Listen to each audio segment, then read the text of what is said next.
सब मंचन ते मंच एका सुंदर विशद विशाल मुनि समेत दो बंधुता बैठा रे महिपाल।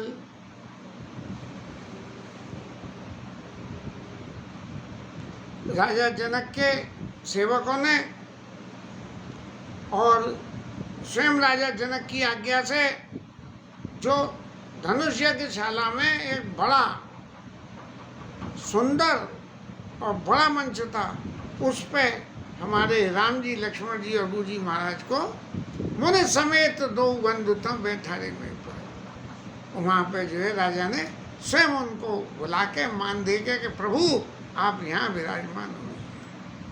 अब प्रभु हो गए विराजमान। जब विराजमान हो गए तो प्रभु की जो शोभा बनी ऋषि मुनियों के बीच में, इस तरह से दो चमकते हुए राजकुमार विराजमान जब वहाँ हुए हैं, तब क्या हुआ? प्रभु ही देखी सावा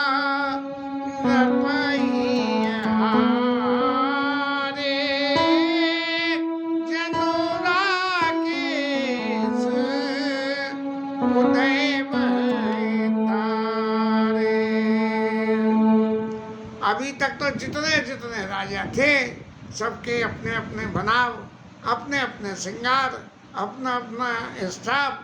यहाँ G20 का खूब आया कि फलाने देश के प्रधानमंत्री आए, वहाँ के राष्ट्रपति आए, वहाँ के विदेश मंत्री आए, उनके संग जे आया, उनके संग वो आया। ऐसे ही वहाँ जो जितने राजा धनुष यज्ञ में इकट्ठे थे, उन सबके संग में तरह तरह के उनके सेवक, उनके कारिंदे, उनका वैभव, उनका विलास सब उनके संग में आया। और उस समाज में देखते हुए जब हमारे राम जी महाराज पधारे तो मुनि समेत मुनियों के साथ में थे, कोई वैभव विलास था ही नहीं।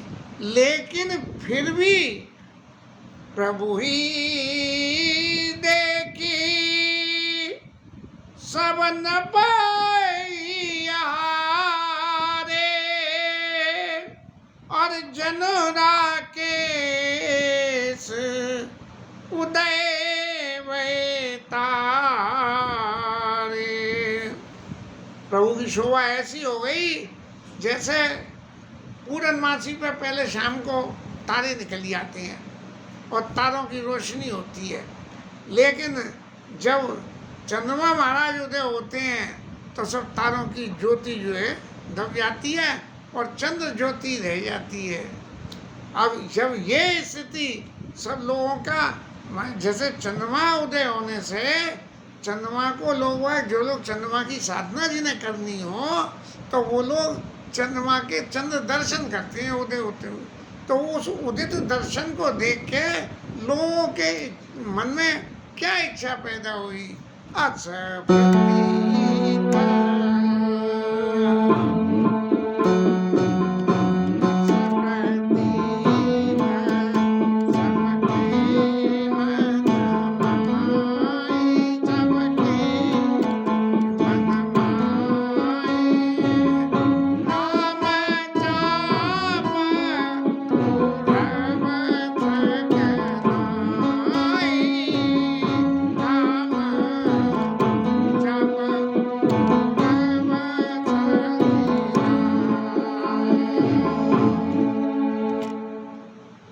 जब भगवान की इतनी सुंदर मनोहर मूर्ति के दर्शन करे तो लोगों के मन में एक विचार आया कि जो चीज़ जितनी सुंदर होती है और सुंदरता के संग में कोमलता होनी जरूरी है। जब ये इतने कोमल हैं तो फिर इस धनुष महाराज को कैसे भंग कर देंगे?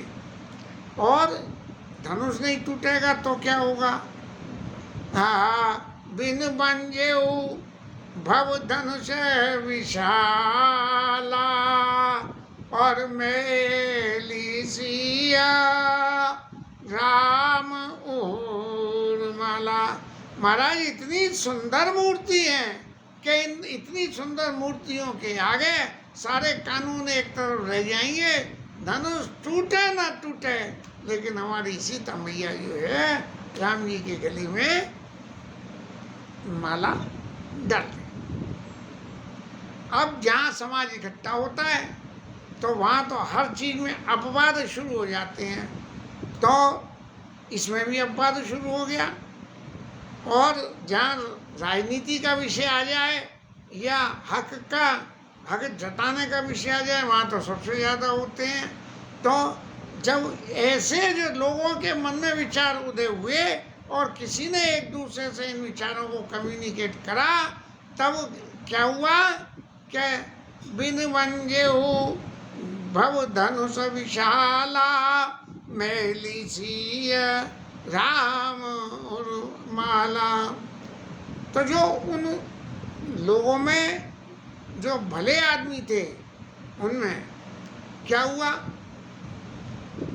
नहीं, हाँ, जो भले आदमी थे वो लोग कहने लगे, क्या कहने लगे कि असविचार गवनऊ घर भाई, जस प्रताप वीरता गमाई।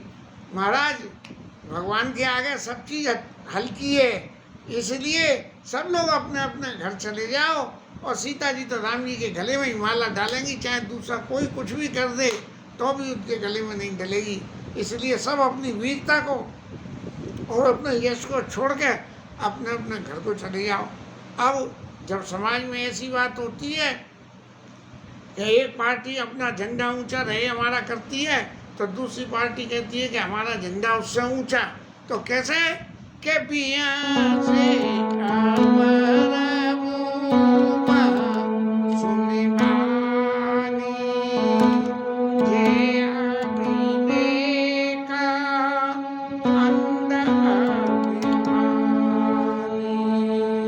अब जो विरोधी दल थे उनका क्या हुआ, जो अविवेकी थे और अभिमान से अंधे हो रहे थे, उन्होंने क्या कही, उन्होंने एक ही बात कही कि भैया ब्याह तो तब होगा जब धनुष टूटेगा, और बिना टूटे कैसे जो है ब्याह हो जाएगा। राजा जनक का प्रण है, इस प्रण में क्या कोई बदलाव हो सकता है। राजा जनक जैसे व्यक्ति जो ऋषि और राजा दोनों हैं, वो प्रण करे और उस प्रण को कोई तोड़ दे। इसलिए तोरे धनुष ब्याह अब गाहा, और बिन तोरे को कुंवर ब्याह। ये तो एक बात रही राजा जनक की। और अब दूसरी बात आप हमारी सुनो, क्या है कि हम यहाँ धनुष तोड़ने आए हैं, और धनुष हम तोड़ के रहेंगे। और क्या कि एक बार कालो किन हो, यदि एक बार काल भी आ जाए तो सियहित समर जितब हम सो, सीता को पाने के लिए हम काल को भी जीत लेंगे। देखिए क्या वो जो ऊपर लिखी गई, क्या बोले अपर बिहसी अपर भूप सुन बानी, और जे अविवेक अंध अभिमानी।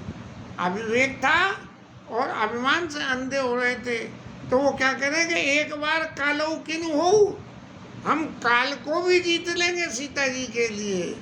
और जब ऐसे ऐसे अपनी अपनी डींगे, ये तो नीतियाँ, राजनीति और ऐसे समाजों में जहाँ विवेकी अविवेकी, अभिमानी निराभिमानी सब लोग इकट्ठे हो जाते हैं, तो एक के ऊपर एक काउंटर चाल पे चाल लोग वहाँ चलते रहते हैं। या सुनिया परा मैं मुस्काने,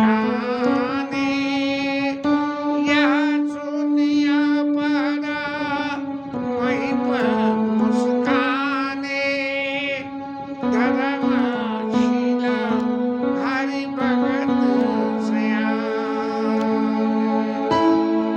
धर्मशीला हरि भगत सयाने। अब जो भगवान के भक्त थे और सियाने थे, वो कुछ और कहने लगे और मुस्कुराते हुए कहने लगे, क्या क्या देखो राजा लोगों, आप जो कुछ कह रहे हो कर रहे हो, आपकी आप जानो, पर हम क्या जानते हैं कि सीय बिहाई राम, सीता जी राम जी का विवाह हुआ। और गर्भ दूर करे नपन के। सब राजाओं को जिनको गर्व है कि हम तोड़ लेंगे उनका गर्व दूर कर देंगे। और जीत को सक संग्राम, और जो राजा कह रहे हैं ना कि सियत समर्जितम हमको सो सो जीत को सक संग्राम दशरथ के रणबांकुरे। ये दशरथ जी के पुत्र हैं और रण के में बहुत बांके बहुत वीर हैं। ताड़का स्वभाव को इन्होंने मारा, तुम कौन चीज की जान में। इसलिए आप अब हमारी बात सुनो। हमारी बात क्या व्यर्थ मरो जने गाल बजाई, जो अपने झूठी अपनी प्रशंसा कर करके और फालतू में अपना समय बर्बाद मत करो। अरे कई मन के लड्डुओं को खाने मन मोदकन की भूख होताई। क्या भूख जो है बातों के लड्डू खाने से बुझ सकती है? कभी मन मोदकन की भूख होताई। और सिख हमारे सुने परम विनीता। इसलिए अब जब बातों के लड्डुओं से तो भूख बुझेगी नहीं, तो इसलिए अब आप हमारी बात ही मान लो। क्या है हमारी बात? क्या है? सिख हमारे सुने परम विनीता और जगदम्बा जानकी सीता। अरे ये सीता जनक जी की पुत्री नहीं, ये जनक जी की पुत्री तो यहाँ लौकिक रूप में है, लेकिन ये जगदम्बा है, ये जगत की माता है सीता। इसलिए जो हम तुम लोगों को समझाना चाह रहे हैं, सिख हमार सुने परम विनीता जगदम्बा जानऊ जी सीता और जगत पिता रघुपति विचारी और भर लोचन छवि सिंधु निहारी। और राम जी महाराज कौन है? ये जगत के पिता हैं। जब ये जगत की माता और जगत के पिता तुम्हारे सामने मौजूद हैं, तो अपने नेत्रों से भर के इनके दर्शन कर लो। और इनकी खूबी क्या है जी, और सुन लो। सुंदर सुखद सकल गुण राशि, सब गुणों की खान है। ए दो बंधु शंभुर वासी, शंकर जी के हृदय में विराजमान करने वाले हैं। ये तुम्हारे सामने आ गए हैं, इसलिए तुम ये समझ रहे हो। आजकल तो खूब यूट्यूब पर चैनल आ जाते हैं, वो कौन से अधिकारी सड़क पे क्या क्या बन के आ जाते हैं एक दूसरे की कटिंग करने के लिए। और फिर पता लगती है कि जी फलाने अफसर हैं, जी फलाने नेता हैं, जी फलाने करोड़पति हैं, जी फलाने जी हैं। और सदा समुद्र समीप बिहाई, अरे तुम्हारे लिए तो ये अमृत के समान है। इस स्वरूप भगवान के स्वरूप रूपी अमृत के सामने मृग जल नीरख बरो कटधाई। ये मृत स्ना के जल को देख के उसे पकड़ने भाग रहे हो, उससे तुम्हें क्या मिलेगा? यहाँ ये राम जी सीता जी के जगत माता और जगत पिता के आप जो है यहाँ दर्शन करिए। लेकिन हमारी यदि बातों से किसी के समझ में कोई बात नहीं आवे तो क्या करो? बोले करो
भगवान के भक्त राजा थे वो कहने लगे कि भैया जिसे जो अच्छा लगे करो, हमने तो आज अपना जीवन सफल मान लिया ये राम जी के दर्शन करके, और भगवान के स्वरूप को दर्शन करने लगे। और देवता तो हमेशा के लिए अपने स्वार्थी महाराज ऊपर से नीचे नहीं उतरे, ऊपर ही बैठे बैठे आनंद ले रहे। देखे सौंदव चढ़े विमाना और बरसें सुमन करें कल गाना, और ऊपर से गान बयान हो रहा है और फूल बरसा रहे हैं। तभी इसी बीच में जान इस अवसर सी तब पठी जनक बुलाई। जनक जी महाराज ने सीता मैया को बुलाया भेजा, और चतुर सखी सुंदर सकल सादर चली गए। सखियां उनकी जो है उनको सादर दे।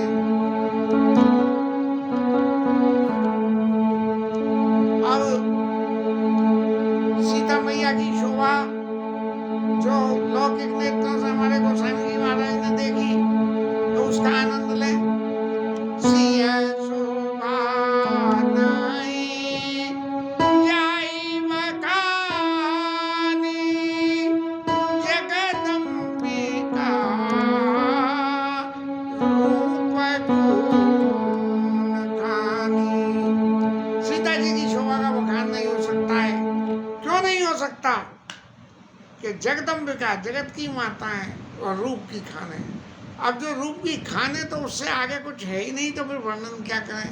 इसलिए गोस्वामी जी कह रहे हैं कि उपमा सकल मोहि लगु लागी,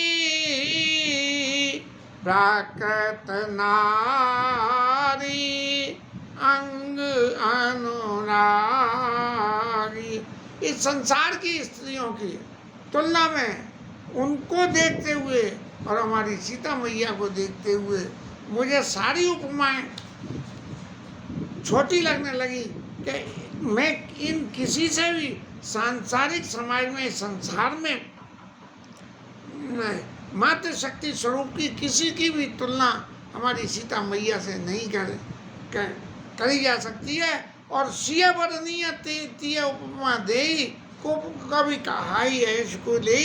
यदि कोई कभी ये प्रयास करके किसी सांसारिक माता से के रूप स्वरूप से हमारी सीता मैया की तुलना भी कर ले, तो क्या होगा कि उसे कवि का दर्जा नहीं मिलेगा, उसे मिल जाएगा को कवि का। क्या बोले ये कवि तो हैं, लेकिन इनके संग में कु और जोड़ दो। कु का मतलब जो है बेकार। चौपट तरिया तीय समस्या।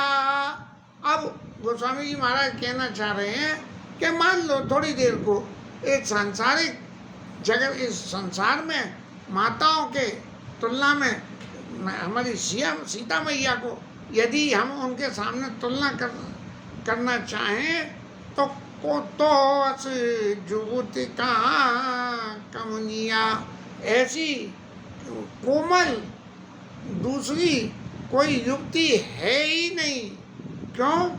अब देवताओं के भाई ऐसा माना जाता है कि सारे गुण तो देवताओं के पास हैं, तो अब देवताओं की पत्नियों से जरा इनकी तुलना करके देखो। पहले संसार की में तो कह दी कि तुलना नहीं हो सकती है, लेकिन देवताओं की पत्नी से तो हो सकती है।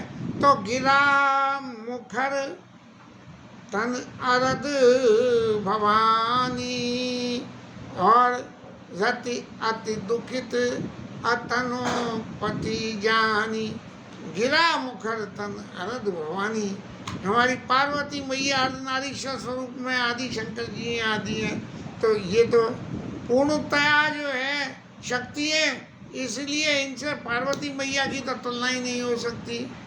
और यदि ऐसा समझो कि देवताओं में कामदेव सबसे सुंदर और कामदेव की पत्नी रति शतकोट तास बलहारी, और जब कभी भी उपमा देने का नंबर आता है तो ये कह देते हैं कि करोड़ों रतियाँ भी जो है उनके ऊपर बलिहार हैं, इतनी सुंदर हैं। और अब लक्ष्मी मैया की बात सुनो, बोले लक्ष्मी मैया भगवान की, विष्णु भगवान की पत्नी है, वो बहुत सुंदर है, लेकिन वो विश्ववारुणी, वो समुद्र की बंधु प्रिय जय, वो जो है विष की बहन है। और कई रमा सम की भी वैदई, इसलिए उनकी तुलना जो है नहीं करी जा सकती है। अब जिस वक्त वहाँ पुष्प वाटिका के प्रसंग में भी यही बातें पैदा होकर आई थी, लेकिन फिर गोस्वामी जी महाराज एक अलंकार अपनी अतिशयोक्ति में जो उपमा देने का तो मैक्सिमम पॉइंट है कि उससे आगे कुछ हो ही नहीं, तो जो पट तरियती समसिया तो अस जूत कहाँ कमनिया, जो छवि सुधा पयो निधि होई, कोई बहुत समुद्र से पैदा हुई, ये जो भगवान का मोहिनी स्वरूप जैसे पैदा हुआ सब लोग मोहित हुए, जो छवि सुधा पयो निधि होई, ये समुद्र जो है छवि रूपी जो अमृत है वो समुद्र, और परम रूपमय कच्छप सोई, और स्वरूप अत्यंत स्वरूप जो है कछुए के रूप में उस अमृत सिंधु में हो, और शोभा रजु शोभा रूपी रस्सी, और मंदर सिंगारू, और सिंगार शब्द जो है वो शोभा रज मंदर सिंगारू, वो सिंगार रूपी शब्द जो है वो मंदाचल के समान, और मथे पान पंकज निजमारू, और फिर अपने हाथ से कमल मथे पान पंकज निजमारू, कमल रूपी कोमलता अपने हाथ से उस सुधा रूपी समुद्र में और रूपमय कच्छप के ऊपर रख के, और जब उसे मथे और मथने के बाद में समुद्र के मंथन में जो निकले, यही विधि उपजे लक्ष्य, जब इस तरह से मथाई करने से जो स्वरूपमय लक्ष्मी पैदा होके आई, जब सुंदरता सुखमूल, तो ऐसा समझा जाएगा जब इतनी सारी सुंदर चीज़ों को एक संग लगा के मथा जा रहा है तो जो पैदा हो रहा है वो भी अत्यंत ही सुंदर ही होगा। तो यही विधि उपजे लक्ष्य, जब सुंदरता सुखमूल, तदपि सकोच समेत कभी काइसिया समतुल, फिर भी कभी लोग जो है वो जो सुंदरता पैदा होके आएगी उसको भी सीता जी के समान कहने में बड़े अपने चित्त में संकोच मान के कभी लोग जो है वर्णन करेंगे। हमारे गोस्वामी महाराज अपनी पद्धति को निर्वाह करते हुए सीता मैया के स्वरूप का अत्यंत सुंदर वर्णन करा, और ऐसे सीता मैया को संग लेकर सखियां चल रही है, चली संग ले सखी सयानी,